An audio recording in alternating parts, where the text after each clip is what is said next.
All right, this Beatles compilation video 8 tape that I made as things were broadcast with the Fab Four from about 35 years ago. This one started in November of 1989.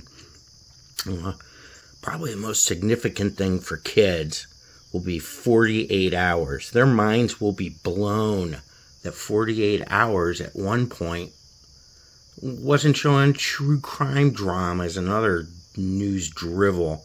They actually interviewed people and profiled musicians and actors and talked to folks, and wasn't all this true crime crap. Bring back real television, please. Please, please me, oh yeah, like you used to. We were just kids hoping to make a break out of Liverpool, and it turned into something much more important, really. Tonight on 48 Hours. And he just came up to me and said, I'm going to buy your songs, you know? And I went, yeah, great. It was really tough, folks. You're Paul McCartney. Off stage. In fact, one evening I entertained Jesus. It was very nice, actually. I got to see him. I mean, I want it. On stage. I feel like an Olympic champion who got a gold medal. I got a gold with the Beatles, you know. So I'm not going to kind of say, no, I didn't, or I hate them for getting me a gold. I love them.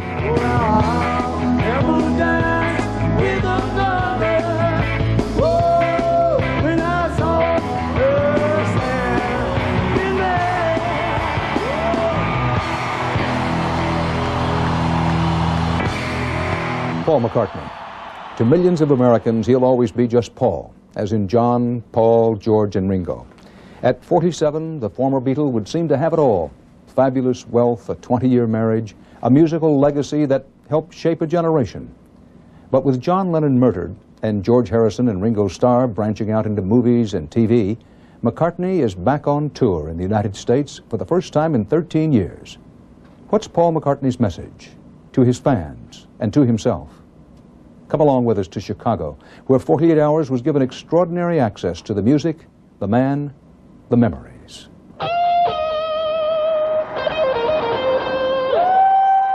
Chicago! As far as the Bodyguards are concerned, it is not only rock and roll. We're going to be the lead car. It's much more serious than that. I'm supposed to go to 435 North Michigan. They know, as we all do now, what can happen to the rich and famous. Especially if only yesterday you were one of the Beatles. Oh, for my kids, please. They love you. Paul McCartney is back. You're a lot bigger in real life. I'm bigger. Yeah.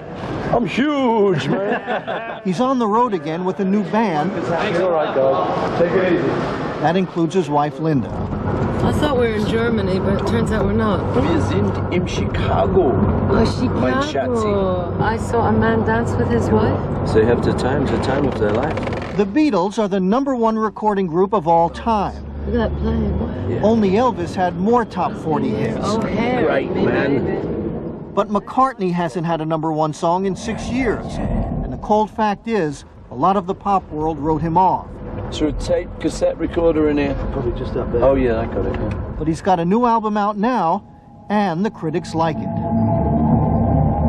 And now the build-up before the gig begins.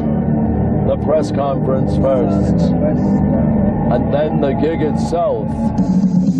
They've already played a few cities in Europe, and they've begun a cross-country U.S. tour to promote the new album. And if things work out, to re-establish Paul McCartney as a major force in pop music for the 1990s. Big Mac truck. Big Mac truck. Here we are, guys. Tense up. There it is. There it goes. McCartney's new release, Flowers in the Dirt, has already gone gold. Excuse me, sir. 500,000 sales. Thank you. Close, ma'am. Thank you. Okay, here we go. And they're hoping the tour will push it to platinum. 1 million albums. Take my cassette and go. So what's the gig? Besides all the traveling and all the concerts, Work. there's also all the media. all the Beatle lore. What does it feel like to know that you've been, such an enormous... Did you come into Chicago and go out and run around the city a little bit? which you're expected to do if you're trying to get back to the top. You're starting the next leg of the tour off in Detroit, a place that started to stamp out the Beatles campaign and a Paul is dead rumor. Do you ever feel like the city has it out for you? Nah, not really. I mean, we never believed all that stuff, you know. It's like Paul is dead as well. There was another rumor, you know. I didn't believe that one.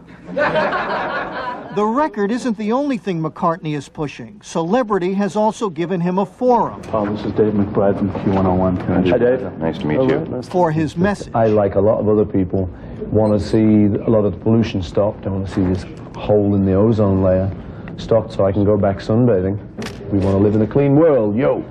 Take it easy, group. Behave yourselves. No jumping on seats, okay? Is there something you have in her that you're wondering, why hasn't anybody asked me that? There's little areas that I know and that I know people don't kind of know about. Well, the trouble is I end up sounding like I'm trying to justify myself, which I don't like. But there's a bit of a feeling about that kind of John was really the sort of only avant-garde one in the Beatles. But you know, in a way, let me be blunt, time has been better to him in some ways than you, and I don't want to be cold about this, but John is dead. With death comes a certain amount of sympathy. Well, exactly, that's the thing, and that's really the danger. And I think, you know, John would be the first person to not say he was the only guy in the Beatles or he was the major talent. I never ever heard him suggest that to anyone. Well, it's been... But as you say, you know, when a person dies, they tend to get martyred. Does it bother you? I've seen one or two things that have kind of said, you know, John was the Beatles, and these other guys just backed him up. That bothers me, because it's just not true. Most of the, certainly all the stuff I sing tonight, John didn't really have much of a hand in. I pretty much got to leave that for people to find out. You know, if I start coming on heavy and trying to say, hey, you know, I was just as important as John was, it's very unseemly. With death, in some cases, comes martyrdom. Comes a sort of eulogy, yeah, which is good. I mean, you know, why not? You know, he was a great guy. As he said himself, if there's such a thing as a genius, I am one. You the guy from Rolling Stone? Yeah. Hi, all right, David, all right, yeah. I'll see you in a bit. We're going to do a sound check, right? Does it surprise you, the power of the legend today? Well, welcome all. Welcome all. Yeah, I mean, it does surprise me because, you know, really we were just kids hoping to make a break out of Liverpool, and it turned into something much more important, really. What doesn't surprise me is the fact that it's kind of lasted, because John and I put in a lot of work, man, on those songs.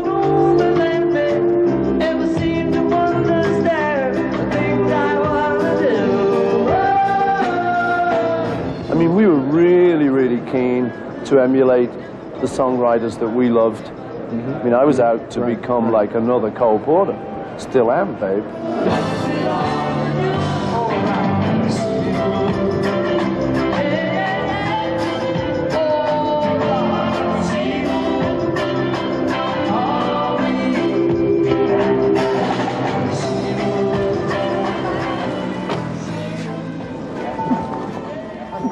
Did you get a place to park good? Yeah, I parked out in Iowa. We got a half hour before my hair appointment. For Joy Waugh and her husband Bob, this is no ordinary day at the mall. This morning my mom called me. Hey, these are all on sale, Bob. She goes, what are you going to do today? And I said, I need something new to wear. And she goes, you haven't changed at all. You always went shopping before you went to see one of the Beatles. Yeah, I'll just get that, okay? It's the day before Paul McCartney comes to town. And for Joy Waugh, even if money can't buy you love, there's always your charge account. Going to give that plastic an exercise today. I'm going to see Paul McCartney, so I've got to, what have I got to wear? And that's a big deal. I need all the confidence I can get in case I run into him. You said you wanted something. Something that you think, like, Paul McCartney would think would look nice. All right? Yeah. It's not just a passion, it's a pursuit. The concert is, well, I mean, I'm going all 3 nights, so. For the next 48 hours, Joy will be tracking Paul McCartney around Chicago, hoping for a face-to-face encounter. I'm really keeping my fingers crossed I'm going to see him, yeah. Whole new you. Yeah, looks good. I got to get a marker for autographs. They got him. You know, the Beatles all wore tweed. Did you know this is just what I was looking for? I got to have the sheep. He shares sheep. I got to have that sweater. I got to find my husband. I'm done, I think, okay, Robert? I've done enough damage, okay? Okay. It's a very serious thing with me. Thanks. I mean, it's like I'm consumed with this all day and night until he gets on the plane and goes home. And 3 hours later, before Paul McCartney has even checked into his hotel, our fans are checking it out. You could say it's a dry run or a little preparation of the couple days ahead. So what we're going to do... It's a sport of yours, Paul hunting. Oh, yeah. Suppose he walked through the door right now. What would you do? If he actually spoke to you or shook your hand. Have you thought about that? No. You wouldn't throw yourself on him and start kissing him madly. No. I mean, if I was 16, you know, sure, probably. You know, that's all over with now. I'm a considerate fan. When he comes out, he uses these elevators here. And I really think that if I work hard enough this week and persevere, I'll see him. But the only sighting that night... All right. Who was here? John and Yoko. John and Yoko. Well, maybe tomorrow. I'm not feeling despondent about it. I've got like 2.5 days yet. Excuse me, thank you. All right, are you gonna be in my dreams tonight? 68, 89. Give me a number. 0706. 5 p.m. Saturday. 48. The day before Paul McCartney opens. Give me a number. Production manager Chris Lamb and his crew arrive at Chicago's O'Hare Airport. And this 75. What's the first digit? Is the least of his worries. We got a lot of people in Chicago waiting to see a show. Numbers. We run tight. Run very tight. 00. Lamb has to meet a deadline. 12 midnight we're rigging. 6 a.m. I've got lights coming in. 9 a.m. I've got the carpenters coming in along with projection and lasers. The sound at 10, bang gear at 1. He has only 16 hours to set up McCartney's multi-million-dollar stage. I'm carrying 46 men, 10 truck drivers on the road with me, 5 carpenters. I hire another. I'm missing a man, 50 union stagehands, 7 sound men. I've got one of the best road crews out. 32 feet. 515 is what you're making, right? It's got to be right here. For Paul McCartney, when he walks on that stage, 4,200 pounds. it needs to be identically the same every day. It's got to be flush. As long as he feels comfortable and confident with his stage, then the only thing he's concerned with is giving a good performance to his audience. Yeah, downstage again for this one. Downstage is good. We're real safety conscious of this stuff out here. Go! Tell me about your grid that you're going to put up here. How much weight are you actually putting up in the air? With all the lighting and the sound and everything up there, we'll be hanging about 32 tons. 32 tons? That's a lot of weight. Yeah. Of course, you got Paul McCartney who's going to be standing under it. You've got to do it right, huh? Paul McCartney or anybody, really. I'm standing under it, too. Well, Chris, it's 7 o'clock in the morning. Yeah. Every truck come in accounted for? You got all the trucks are here. We unloaded 4 last night. We have 6 more to go. When do you sleep again? After the show tonight. Oh, you'll stay up all the way? Yeah. I drink a lot of coffee and smoke too many cigarettes. I have some more of my lighting people arriving now. What number's that that's bouncing, Lauren? It's 12 o'clock and we don't have a speaker in the air.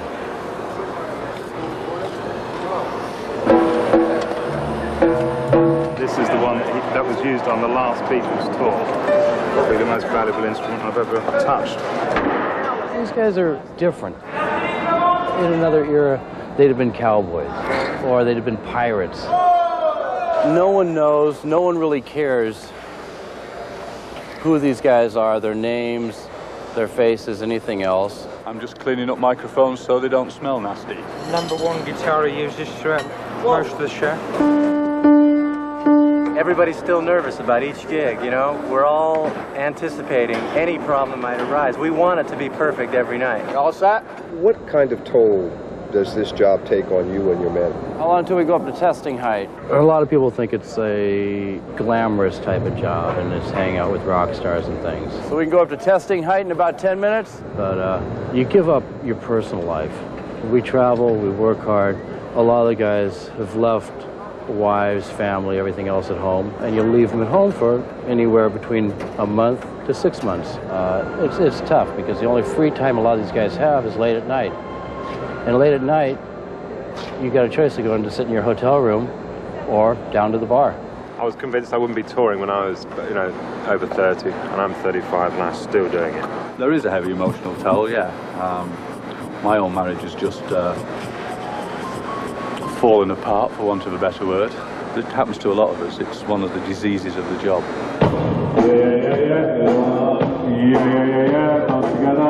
We're getting the final preparations for a sound check right now. You on schedule, Chris?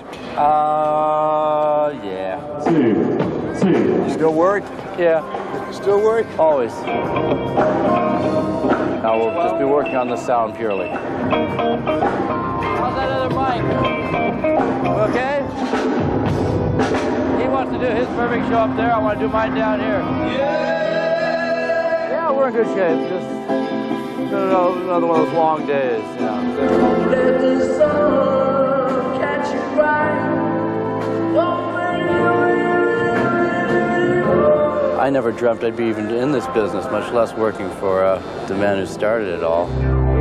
They don't get much bigger than this. No, you can't go much bigger. It's not like we have to become famous or we want to be famous, but we know in ourselves what we've done. And at the end of the night, when you get that big applause, that's for us too.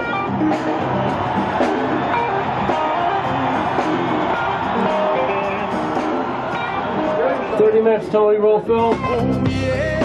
30 minutes. All right, let's go. You know what the crew calls you? Don't ask. No. Some of them call you Dad. Dad? That's cool. In LA, they said Dad was doing well tonight.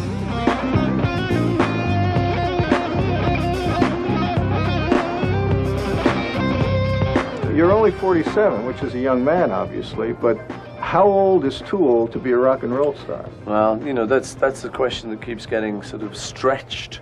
The answer gets stretched. We used to think 24 was like it. You know, we used to look at 24-year-old guys when we were 18 and think, he's a bit past it, you know. But you get to 30, and then you get to 40, and it doesn't feel bad yet. All right, lads, that's us all checked out.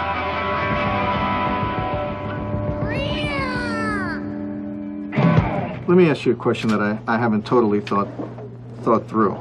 So bear with me on this one. Another one? There's something about adulation that interests me. What does that do to you? I mean, does it throw you off at all? I don't know, really. I always wanted to sing. I always wanted to be on the box, you know, on the telly. I always wanted to be part of what I saw when I was a kid. It wasn't necessarily the adulation or anything. It was just that's what I wanted to do for a kind of job. So you get there and you find people, you know, really sort of screaming and stuff. And it's fun. I'm a married guy. I've got 4 kids. I'm not about to run off with these girls. More than my life's worth. Not with your wife on stage. And with a big rolling pin she's got behind that keyboard. No, but I mean, you know, it's just not anything I'm about to do these days. But we keep up this sort of joke, really. To me, it's a bit of a joke. It's a nice joke. They're going, ah! And I'm going, hey, okay. But it's like, no way, Jose, you know, it's not real. Well, it's a bit of a dry old do, Paul. Yeah, really sorry, Rog, we don't drink here. It's very hard for me to actually, in my mind, think I am a really famous world star, and these stars are coming to my dressing room. Like Roger Daltrey of The Who. You can offer you a nut, though. A nut? Brazil nut. A Brazil nut. I think we kept the Brazil nut from last week in LA. Just a minute, love. I think the secret is that I don't actually take that on board. Luckily, there's one left. I've seen people who do, who really take it on board, you know, and I think they're missing the point. And it's just a profession. But you've seen the glaring mistake on these sweats. To raise the anger level of any Scot. Glasgow, England. Oh, no. The deliberate mistake. I'll never live it down. To me, it doesn't go that much further beyond that. Just fix it, and, you know, then we'll have a few collector's items. So yeah, we got spoiled starting in LA. You also talk about liking being ordinary. That's what I need. But I mean, it always gets me a ordinary. bit screwed up that because people come in say a something, limo. Well, not here. Yeah, that's you're what worth, people you're say, worth you know. a couple of bucks? Yeah. How do you mean it? I mean inside me. These are Linda's cousins, the Fishes. Do you know them? Yes, Henry. There's the person that was always there. Right. How's Aunt Rose? She had this hip operation. Yeah. I don't know if you've seen her since then. No, I haven't. She's... But for a dancer, she she's a doesn't- wild dancer, that She doesn't, woman. that's right. She I doesn't. know. You don't have a chauffeur No, I don't have a back home? chauffeur. We don't have a nanny for the kids. Linda does all the cooking.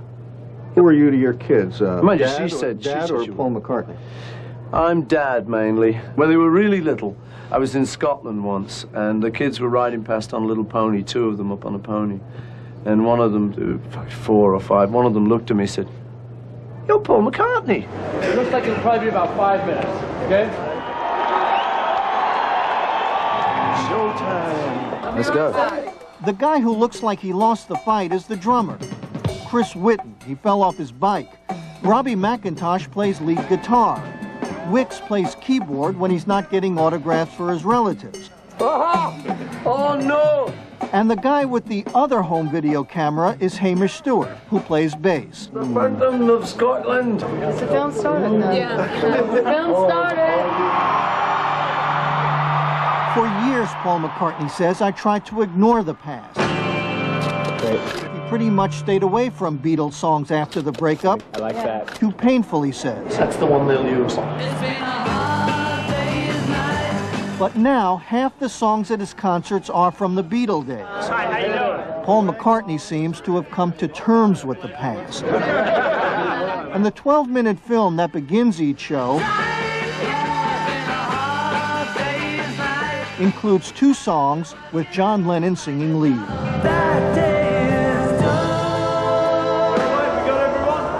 I feel like an Olympic champion who got a gold medal. I got a gold with the Beatles, you know. So I'm not going to kind of say, no, I didn't, or I hate them for getting me a gold. I love them.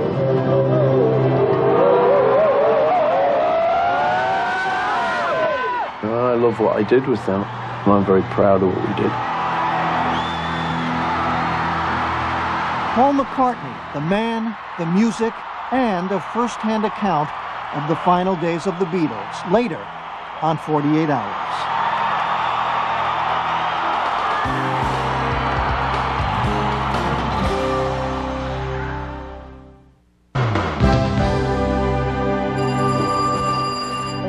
Today's the day. I'm like pumped up. I'm just going to see him. With the first McCartney concert just hours away, Joy and Bob's apartment has become Paul McCartney Central. May I help you? This is probably going to happen a lot today. Oh gosh. How long have you been collecting memorabilia? I've been collecting Beatles memorabilia since I was 14. I mean, if this place was going to burn down, the first thing I'd do is run for these walls and, you know, grab as much as I could and run well, make sure the cat and my husband get out, but... After the pictures are safe. Yeah, right. This photograph was taken in London. The young lady on the side is my best friend from first grade, Nancy. I want a picture like that. Real bad. I mean, I have a picture similar to that. Well, I see him. Well, that's me. And it's really enough when you're standing outside all day just to have a brief flicker of Paul McCartney walking into a building. Yeah. It's worth your while to be yeah. standing out there all day? Yeah. Yeah, I know. You're in your late 30s now, and your house is basically decorated in Beatle. Uh-huh. How much longer can you be a diehard Paul McCartney Beatle fan? Until, I don't know. It's a passion, not an obsession. Obsession to me is like a scary type of thing with fandom, because I think there's a dark side of it. And you're not on that dark side? Oh, my God, no. No. I'm just on the fun side. And the fun has just begun. Beatles Central. Joy's closest friends pour in from all over the Midwest. Can you believe it? We made it. Oh, man, it's great. Sit down here. Want to sit on the chair? Isn't that nice?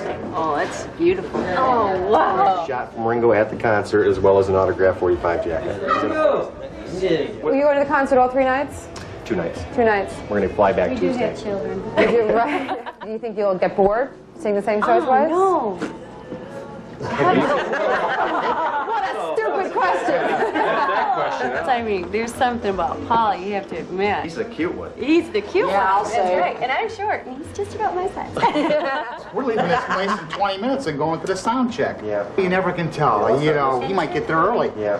I requested I saw her standing there, okay? She was just 17, so you know what I mean. And the way she was laying behind the bed. So how could I dance with another?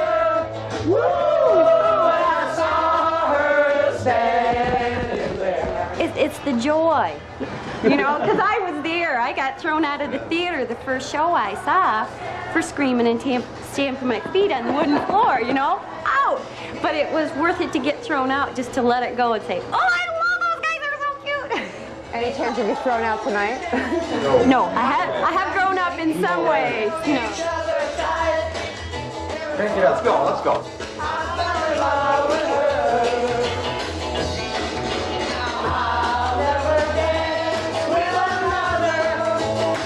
Where are we going? We're going to see Paul.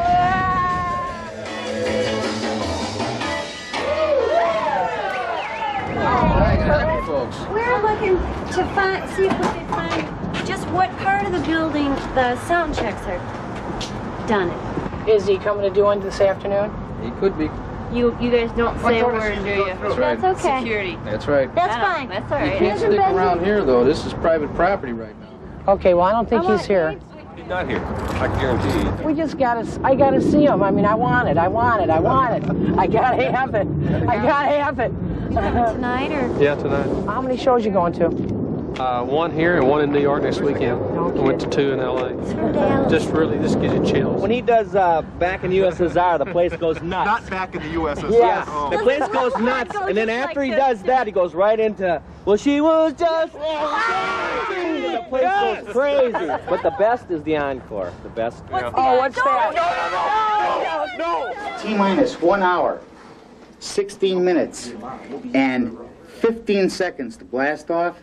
Time for a touch-up at a nearby hotel where the McCartney mob has checked in. It's just the calm before the storm. I'm getting going again, Joy.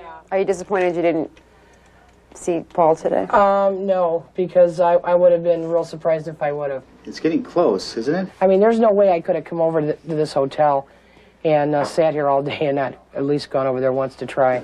6:45. 6:45. Well, it ain't Linda, but it'll do, huh? Okay, guys, this is The it. doors are open at 7. I have Kleenex for when everyone cries. I'm going to use all these tonight. Paul McCartney, there it is! I mean, I'll be a mess, but it's going to be a great mess. I am so excited, I can't even tell you. This is almost as good as our wedding. Yeah, well, wait a minute, wait a minute. Here we go, Joy, here we go. All right.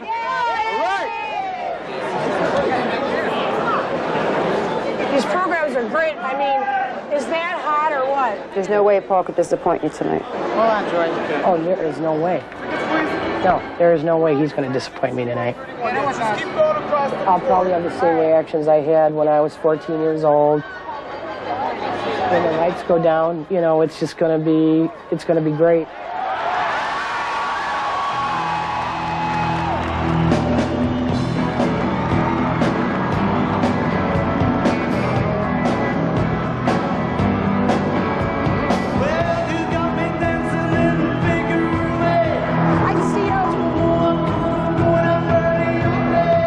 Fans understand, but it's really hard to explain to other people. It's kind of like he's made me throughout my life so happy that I just want to get close to that. We love you! We love you!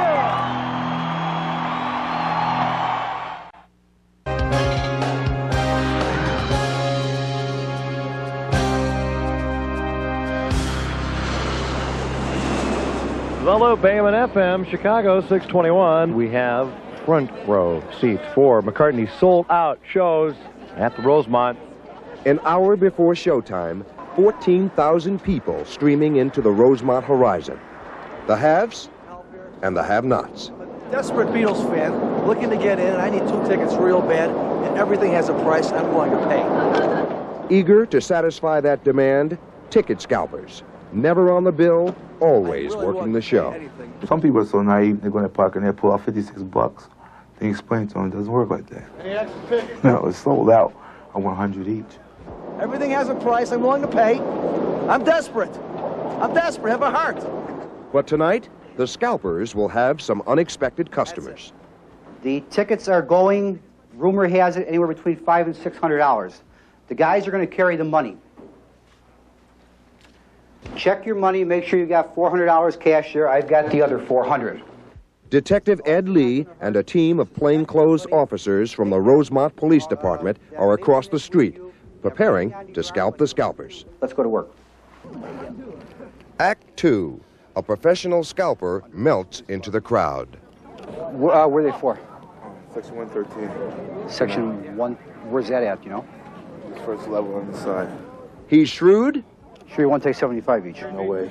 He's cagey. Got to be 100. He's under arrest, police department. Put the money in your pocket. There you go. Put the money in your pocket. Put it in your pocket. His name is Tom. He scalps all across the country. Now, he's just been scalped. The reason I got caught last night because Paul McCartney's crowd was just too damn old. Well, these undercovers were obviously of that age, right? Yeah, I'm saying in this business, rock and roll is for the young, you know what I mean? And basically, you dealing with young people. You know a cop. With his identity concealed, Tom agreed to tell us all about his job as a full-time scalper, a job he says earns him about $150,000 a year. I scalped tickets for the Pope once. You do what? I scalped tickets for the Pope. What Pope? The Pope from the Vatican, you know. Well, how do you do that? This was sleazy, but it had to be done. The Pope was resident in South Carolina. But what it was, the nuns were giving away tickets to people who couldn't afford it, to good Catholics who couldn't afford it. So I was a good Catholic for a day. I went to all the nuns. After I saw a nun, I said, "Sister, may I please have a ticket? I want to see the Pope." And the sisters, all the nuns had all the good seats. And they were giving me $50, $100 seats. Went out to the highway and sold them. How much money did you make off of the Pope? I couldn't, I did it for a while, but I just said, oh, this is getting low, I can't do it anymore. Your conscience get to you? 500, not conscience, just that people are looking at me like, my God, isn't anything sacred? He should have been a piano player with these hands. Who's number 2? Over here. You got a driver's license? Eddie, we're going to charge him with ticket scalping? How do you get your tickets? Well, I've been in this business a long time, and I know a lot of people. I get tickets from people who work at Ticketmasters. You got a high school girl working there. She makes $4 an hour tops. And I'll walk in there, and I'll give her $200. I'll give her $100 for information. Oh, man. The gentleman's from Wisconsin, came down here with his wife. He has 4 tickets all in a row. He was attempting to recoup what he says he paid for the tickets, even taking a loss at that. I don't think he's a professional ticket scalper. He came too far to only be holding 4 tickets with him. What we're going to do is return all 3 tickets to him. We're not even going to seize the 2. What are we going to do with the other 2, though? You're going to have to eat them. Can I sell them for $28.50? $28.50, sure, absolutely. I'll do that. That's great. And I'll tell you what, I need the money. I'm not the only team out there. If another team catches you, or one person catches you, who's be in back trouble. in here, we're going to charge you to the maximum, because I'm giving you a break. You got tickets? Yeah, here. What do you got, sir? Doug from Wisconsin is not having a good night. What do you want for them? $28.50. That's it? Yeah, that's what I got sold for. Where are they at? 17, 18. We're looking for better seats? Better seats than that. I don't know. I've never been here. I thought these were good. What do you want for them, sir? $28.50. You're not a scam. That's a good boy. Thank You're you. a good boy. The couple he just tried to sell his tickets to were, you guessed it, undercover cops. 8:05 p.m. Paul McCartney is about to take the stage. Our man from Wisconsin has had enough. He has decided to take a loss and eat the tickets and leave the scalping to the pros. It's a great thing for all of us. Promoter got paid, and ordinarily I would have got paid. The cop got paid. Paul McCartney got paid. It's a beautiful world. Any extra tickets? Any extra tickets? I got some mezzanines, your 5th row, right on the side of the stage.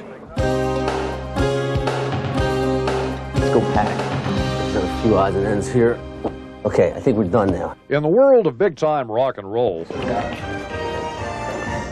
Mark Brickman is a one-man band on the run. Hello. Brickman's light designs go everywhere McCartney tours. What do you think? Think I should wear a tie?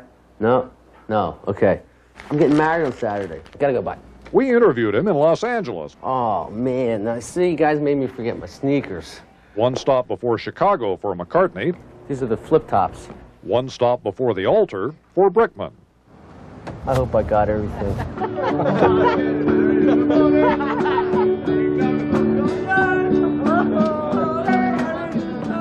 In order to put Paul McCartney in the spotlight, go back. That one. I like that. Brickman presides over tons of lights and lasers and computers. It's really the state of the art. Enough equipment to illuminate Illinois.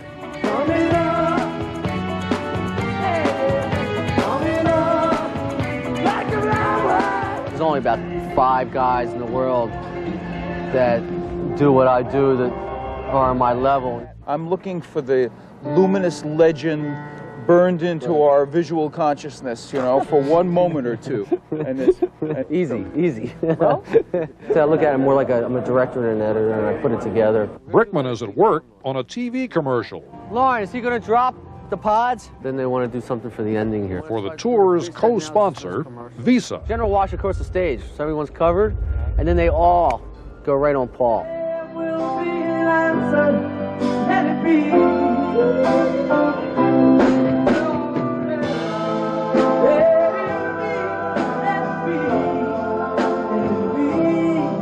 Each song has its own, I guess, picture or personality to it, you know, look to it. In the course of the tour, it'll be changed, it'll be refined, some colors might change, or we might change the focus, but the basic look is set and it's there. And yeah, I mean, it's scripted.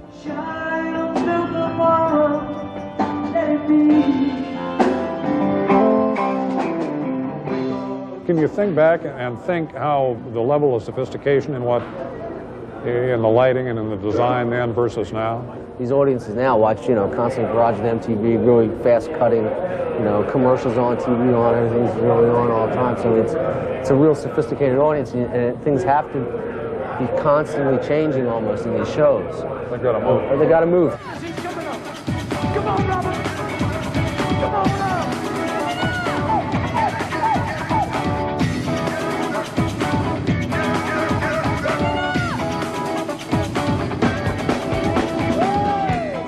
You gotta know enough about the electronics. No, nothing. Absolutely nothing. It works. That's all I know. I love it. I love this light. It works. It's a great light. I know nothing. I know how the color changes, and I know that the light comes out. I know what the light does. Yeah. I know what I can use it for, but it's friendly electrons. That's all they are. A bunch of friendly electrons talking to one another. And go. All spots blacking out. In every show, there's the performance the audience never hears. Stand by spots 1 through 5, frame 3, 4, 6 combo. Full body. Second cue, spot 6, frame 3, headshot. Ready 1 through 5. And go. I depend on a lot of other people to make it happen. It's not just myself. I mean, depend on my crew to really make it happen, to help me put the pieces together. Used to say, little lady, you know you did, you know you. How many lasers do you use in this? Well, this show we use 2, which makes it a full color system. Now, because of Mark Brickman, we've brought lasers in as an art form, as in making sculptures. And with the sculptures now, we can move them. Because if you smoke, we could let you light your cigarette off the laser table. That's always fun. We let people do that for like $5. Now, what do you say to the kids of America? We're professionals. Don't try this at home. Some professionals. We're the kids. Where are you going? I'm going right now, London. Happy And you have a good time, boy. Funny, I thought we Our would best wishes see you. go. No, I hung out, just waited. We had to go. We send you a little something in No, don't London. We worry about it. arranged Don't worry. I just something. want to say goodbye, We're man. already getting that All right? together. Good Have man. a good one, man. I'll see you in Toronto. Third time lucky. Yeah. May you be well, may you be healthy, and may it last. Yes, it'll last this time. Third time lucky. Hold on, John, take care. There was someone last show said to me after the show that if Rembrandt was alive today, he'd probably be doing what I do. Say live and let die. Live and let die. Live and let die. Live and let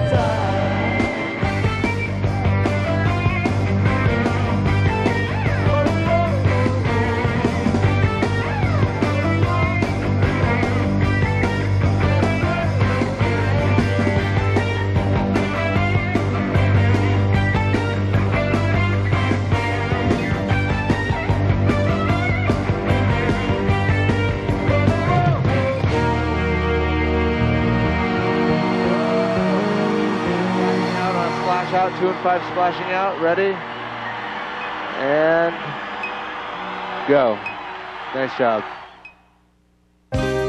It was 26 years ago today that the Beatles' She Loves You hit the U.S. record charts. 13 days later, the lads from Liverpool arrived at New York's JFK Airport for their first U.S. tour. Watching from the windows of Pan Am Flight 101, the Beatles thought they had landed at the same time as the president. But America was waiting for them. Within a month, 60% of all the records sold in this country were Beatles songs. They went on to write and sing 189 songs in all. Pain associated with that time. John said he didn't miss the Beatles after the breakup. I think that... Do you? Yeah, I think John said a lot of things that he didn't necessarily mean. John was that kind of guy. He's a great guy, but he also said the Beatles were bastards, and he didn't miss the Beatles. John was a lot of bravado involved in what John said. You don't believe that he meant I don't that? believe it, not for one tiny second. I know for a fact he missed them.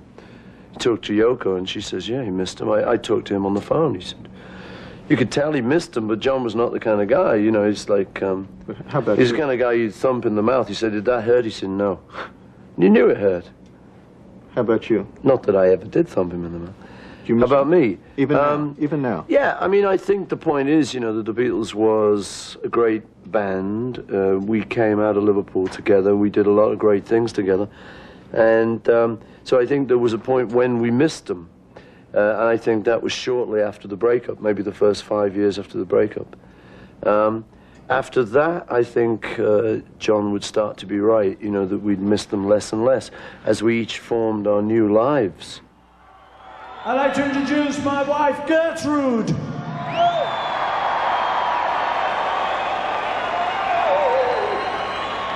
Not really. It's not really a name. It is a bit like leaving the army, you know, you kind of, then you go get married, you have kids. I think all of us recognize... Breakup. How did it happen? We'd been together like 10 years, and during the making of the White Album, things started to get a little bit edgy. In fact, during the making of Sgt. Pepper, George hadn't showed for most of the album, which was unusual, because we normally showed for our recording sessions. George hasn't been too interested in making that album. I think he was building a swimming pool. And it was just all a little bit like that. And of course, I was sort of thinking, you know, thought, well, I won't say anything, but it's a bit dodgy. We went on to make the White Album, and things really did start to kind of disintegrate a little bit. And eventually, when Alan Klein came in, I think he was the kind of the final straw. He got a meeting with John and Yoko the night before we were due to have a big sort of State of the Nation meeting.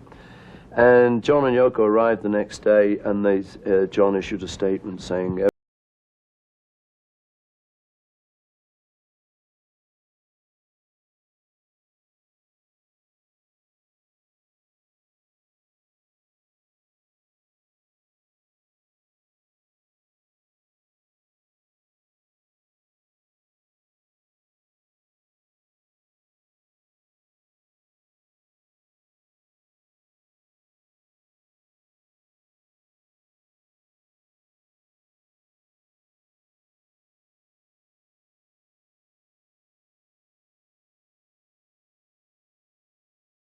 He's got to have 20.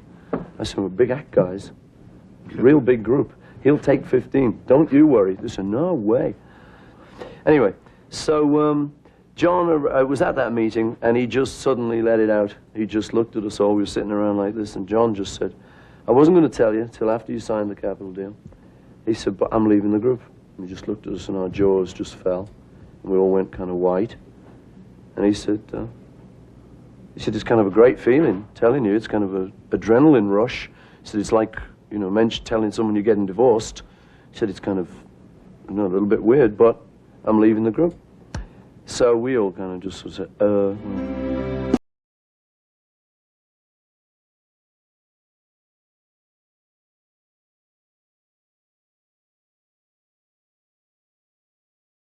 So we left it for like about 3 or 4 months, and nothing happened. He was obviously not going to come back to the group. He was enjoying his newfound freedom. So we all decided that that was it. And I will sing a lullaby. I decided that it was time to tell the world rather than just keep pretending we were still a group when we weren't for 4 months. And I let it out in a statement with an album I put out called McCartney. And in fact, John got annoyed with me. He said, I wanted to tell. No use anymore. My usefulness is gone. Really? Yeah. You know, I just am, what's my use? What do I do now? What am I? You were one of the Beatles, and the Beatles didn't exist it's anymore. Like, yeah, you know, you were one of the Beatles. That was like the frightening bit. You once were.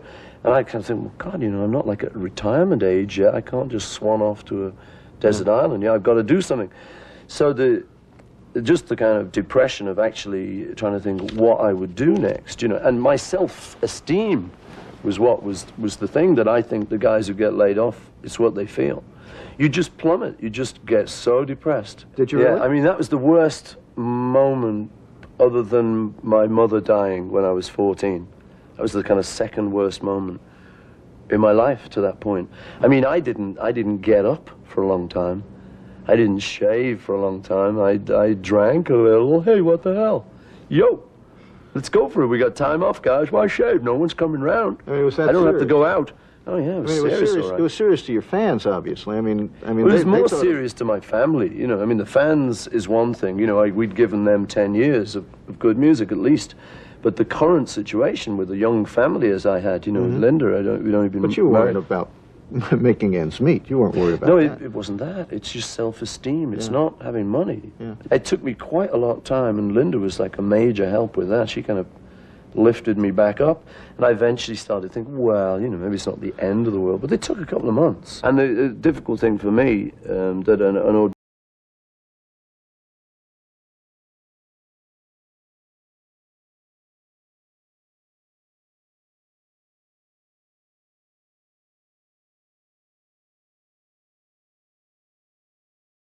and I go, yes. You know, and you felt you were going to break down, lying through your teeth. You weren't happy at all, you know. Got Wings together, which was like a very difficult thing, because it was like, how are you going to follow and act like the Beatles? I thought, well, you just follow it, that's all. You won't follow it as well. But you'll do something. You do something. Consequently, every success we ever had with Wings, and there were many, was totally overshadowed by the Beatles. And since the Beatles, I have outsold Beatle records and stuff. So, I mean, you look at those moments and think, well, you know, so there is life after Beatles. Yep. Yay. Hi, Linda. Were you listening to this interview? Well, I think the questions are hard. It's like Picasso never got past his blue period in some people's minds. So for ordinary people, it gets a bit, oh, come on, you know. Well, do you think the questions are old? You've heard them all before? Some of them. I think it was nice. Paul told me yesterday, I said, don't you get tired of these questions? You know, what is there somebody hasn't asked you? And he said, you know, there's some stuff, I don't know if he meant about me, about himself, or about the Beatles, that people don't know. Oh, sure. Like what? Only they know. There's a lot of stuff. Only they know. Don't know. I mean, the thing is, you know, let's face it, in an interview situation, it's not easy to do this stuff. Because, I mean, I'm not stupid. I know there's however many your viewing figures are looking.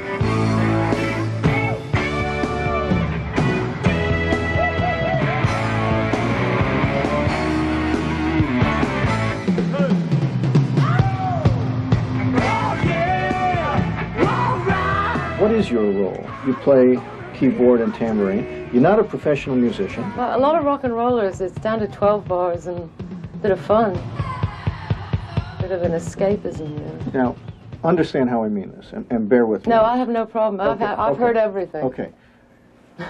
To me, the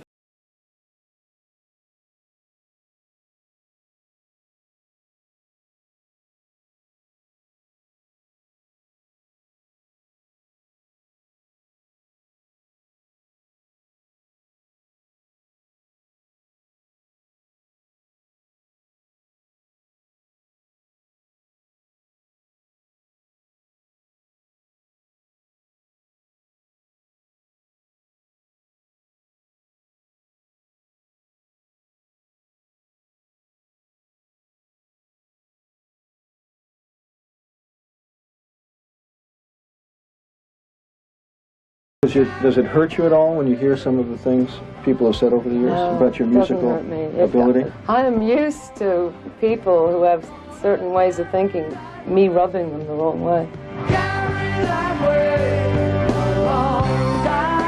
In some circles, I want to emphasize, in some circles. I even know what you're going to say before you're going to say it, almost. Go ahead.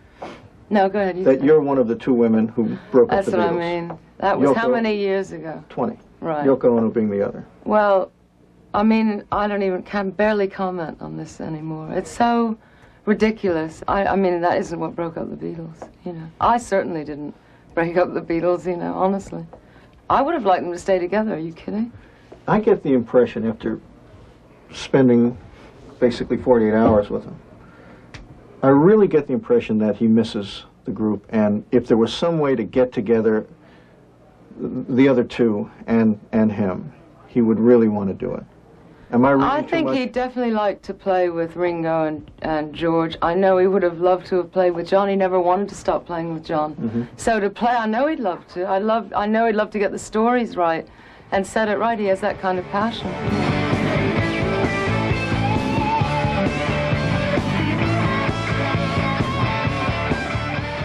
Was Paul worried when the tour began?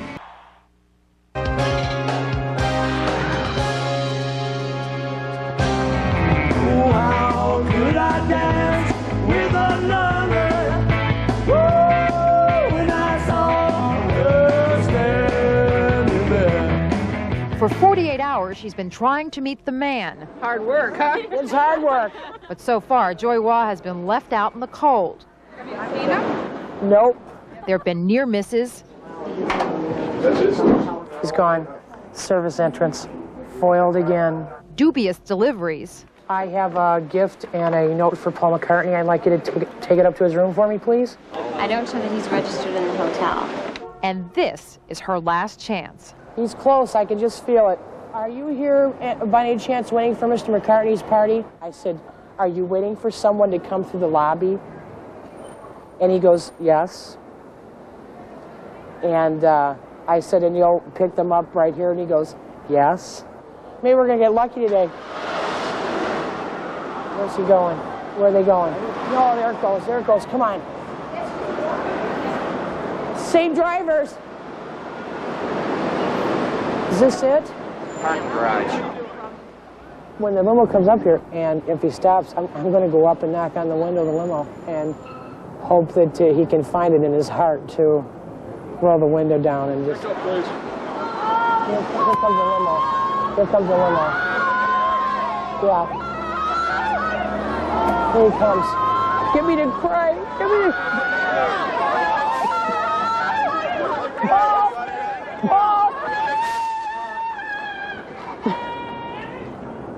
Well,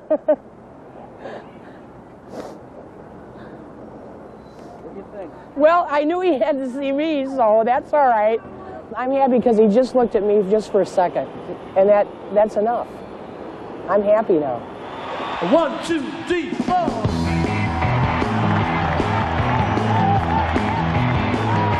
Well, she was just...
Jesus, fellas, you know, you don't mind if he sits in on the session, do you? I said, no, no problem.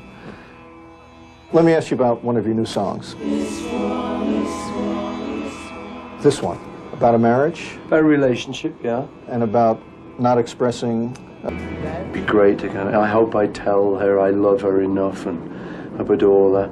And then you kind of come the morning and you've got to get off to the office. Hey, goodbye, love you. And you know, life's like that. There's never kind of enough time to, if you're like your parents, for instance, to tell them, you know. You always think, well, I'm saving it up. I'll tell them one day. And what happens with a lot of people is something like John, for instance, and getting back to that subject, he died. I was lucky. The last few months that he was alive, we'd managed to get our relationship back on track, and we were talking, we were having real good conversations, we were real nice and friendly. But George actually didn't, I don't think, get his relationship right. I think they were arguing right up until the end, which I'm sure is a source of great sadness to him. And I'm sure, you know, in the feeling of this song, that George was always planning to tell John he loved him, but time ran out. And so that's what the song's about, you know, is that, like, there never could be a better moment than this one, you know, now. Take this moment to say, I love you. It's not quite the same. We don't want this to get out. No. Along the same lines, so put it there. That's sort of a love story also. Yeah. If there's a fight, I'd like to fix it. I hate to see things go so wrong. 30% royalty on every Beatles song. Are you with Rolling Stone? But he doesn't own any of them. Michael Jackson does. We wrote 2 songs together, and during lunch or something, he just took me aside and he said, I'd like some advice. So I felt kind of big brotherly. You know, I'm quite a bit older than him, so I said, for a business, you ought to think about music publishing. It's because it's very good business. You love music. I'm into it. It does very well. It's a nice, easy business for a musician to be in. And it's a very rewarding business because it's music, it's songs, beautiful songs. So he kind of said, okay, you know, and that was the end of it. And then a couple of weeks later we were chatting and he just came up to me and said, I'm going to buy your songs, you know. And I went, yeah, great, you know, good one, and we just carried on. And then a few weeks after that he said, I'm going to buy your songs. I thought, well, it's a bit of an old joke by now, but very funny, all right, you know. And I still thought he was kidding, you know. And then just a few weeks later, just somebody rang me up and said, Michael Jackson's bought Northern Songs.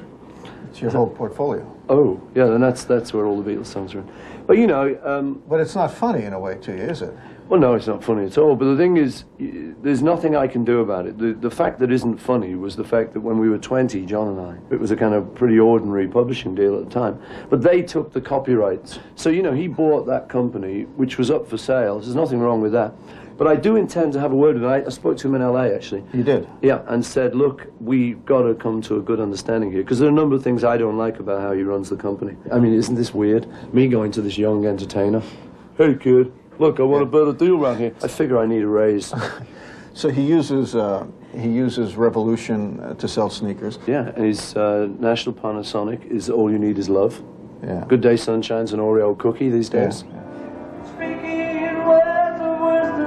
All right, I know this is not the same thing, but there is the Visa commercial. You just shot it, and you're already taking heat on it. All that's happening is that these people are kind of underwriting the transport costs of the tour.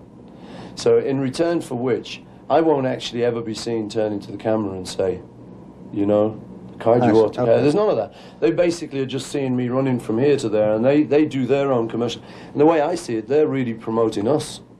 It's a very good deal. In fact, you know, we stipulated. I said, I don't do commercials. I think it's bad for the songs. I think it's bad for people of our generation who grew up with songs like All You Need Is Love. The song that you're proud of and you think said something didn't mean National Panasonic. Don't let me down. You have found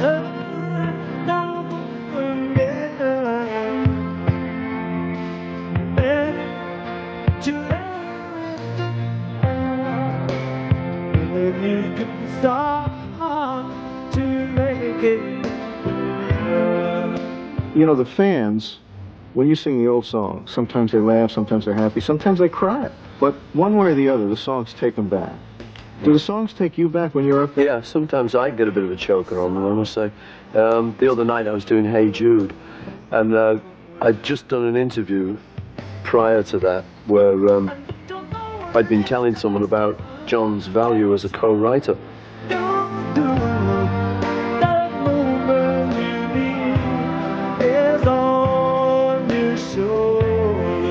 The line in Hey Jude where I say, the movement you need is on your shoulder. And I was playing the song to John. And I said, the movement you need is on your shoulder. I said, I'll be taking that out, you know. He said, what for? I said, well, I just put it, it's just words. It doesn't mean anything. The movement you need is on your shoulder. Sounds like a parrot. Yeah. And John said, no, you won't be taking that out. You know, he said, that's an incredible line. It's the best line in it, man. He said, I know what it means. And I said, okay, Why don't you got share it. with You us? you got it. Well, you know, the movement you need is on your shoulder. I mean, you have the wherewithal to be what you want to be in a near proximity to where you are.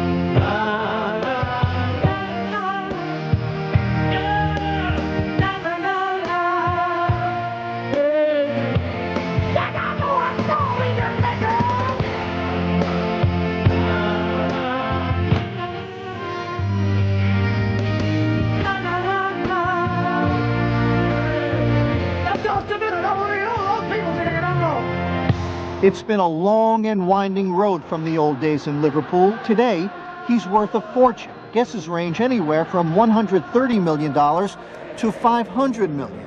So he's not out there just for the money. Paul McCartney, forever the Beatle, has something to prove. That not all his best years are behind him, that the critics will still embrace him. So if going back on tour after all these years is a gamble, as one critic put it, the gamble seems to be paying off.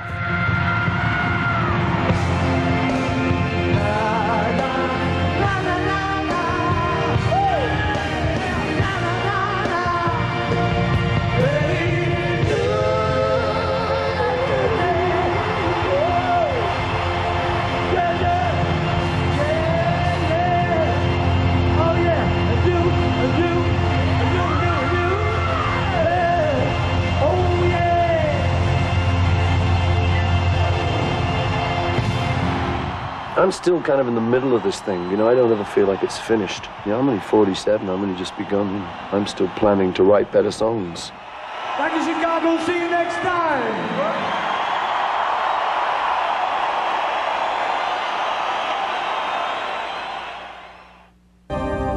Much of America has grown up to the tune of Paul McCartney's music, the electric poetry of a generation. Not everything has turned out the way that generation hoped. The world is just too complicated for that. But there's comfort that we can still be moved by the music, that it's still fun.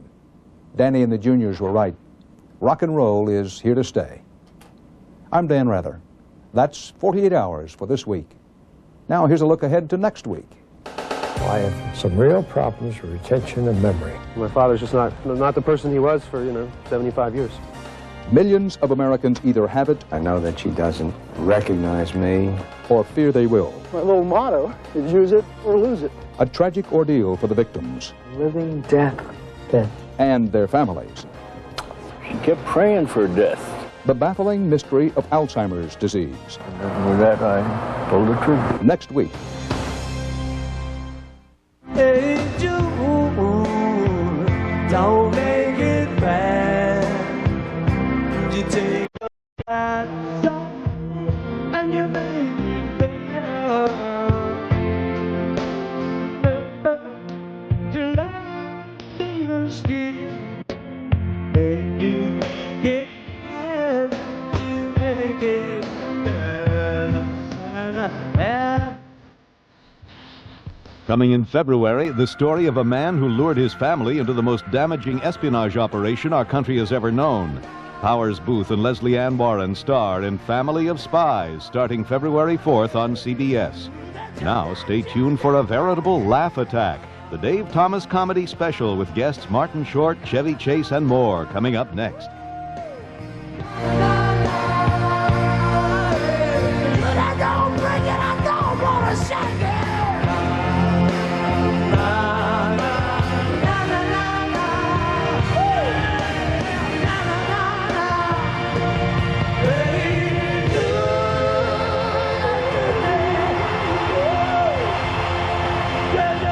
For a transcript of 48 hours, send $4 to Journal Graphics, 267 Broadway, New York, New York, 10007.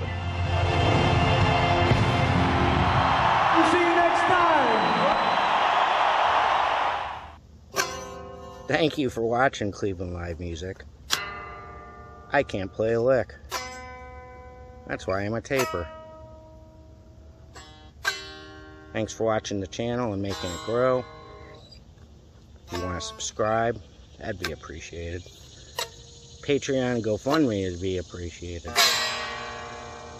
Maybe I could get guitar lessons.